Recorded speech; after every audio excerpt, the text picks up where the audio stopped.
বিয়োগ অঙ্ক করার সময় আমাদের কাছে যদি দুটি এমন সংখ্যা থাকে, একটি 2 অঙ্কের সংখ্যা থাকে, একটি 1 অঙ্কের সংখ্যা থাকে, তাহলে আমরা বিয়োগটা কীভাবে করব।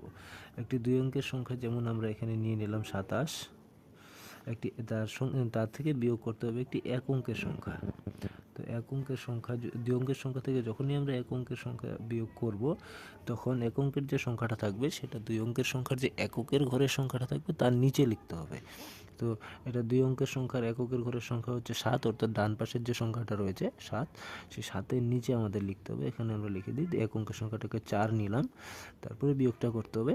আর 1 অঙ্কের সংখ্যার দশকের ঘরে যেহেতু কিছু নেই, তার জন্য এই জায়গাটা ফাঁকা থাকবে। ফাঁকা থাকার পরে বিয়োগটা করতে হবে। প্রথমে ডান পাশের অর্থাৎ এককের ঘরের সংখ্যা দুটোর মধ্যে বিয়োগটা করতে হবে।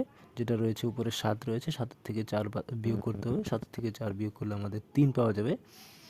তো এখানে 3 লিখব। আর দশকের ঘরে যেহেতু 0 রয়েছে এখানে নিচের সংখ্যাটাতে, আর উপরে 2 রয়েছে, তাহলে এটা কোনো কিছু বিয়োগ করতে হবে না। এমন থাকলে উপরে যে সংখ্যাটা থাকবে সেই সংখ্যাটাই নিচে বসাতে হবে। 23 হয়ে গেলো। এরকমভাবে করব। কিন্তু এখন যদি আমরা আরেকটা অঙ্ক নিচ্ছি, এখানে আমরা নিব হচ্ছে 32 নিলাম, 32-এর থেকে আমরা বিয়োগ করব 7। এমন যদি থাকে, এখন কিন্তু বিয়োগটা একটু অন্যরকম হয়ে যাবে।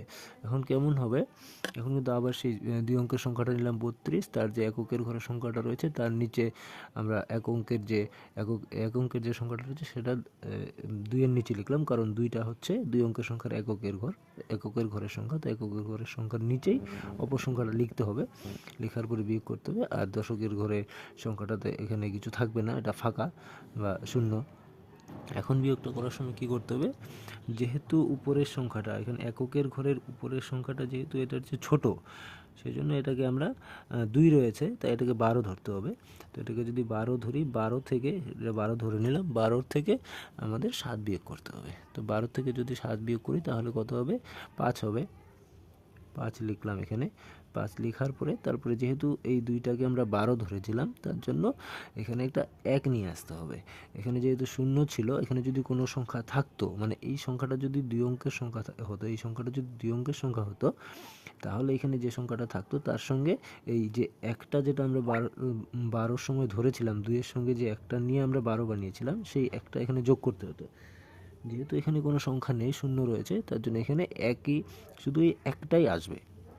1 আসার পরে তারপর 3 থেকে একটা বাদ দিতে হবে। তাহলে 3 থেকে 1 বাদ দেওয়ার পরে কত হয়ে যাবে, 2 হয়ে যাবে।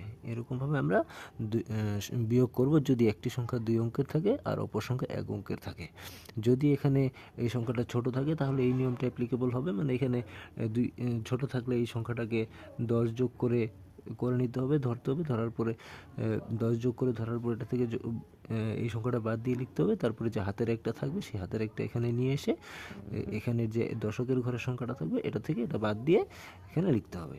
আর যদি এরকম কোনো না থাকে, উপরের এই সংখ্যাটা এককের সংখ্যাটা যদি বড় থাকে তাহলে কোনো প্রবলেম হবে না, শুধু এটা থেকে এটা বাদ দিয়ে এখানে লিখবো, আর এখানে যে সংখ্যাটা থাকে এই সংখ্যাটাই এখানে বসিয়ে দিতে হবে, তাহলেই হয়ে যাবে।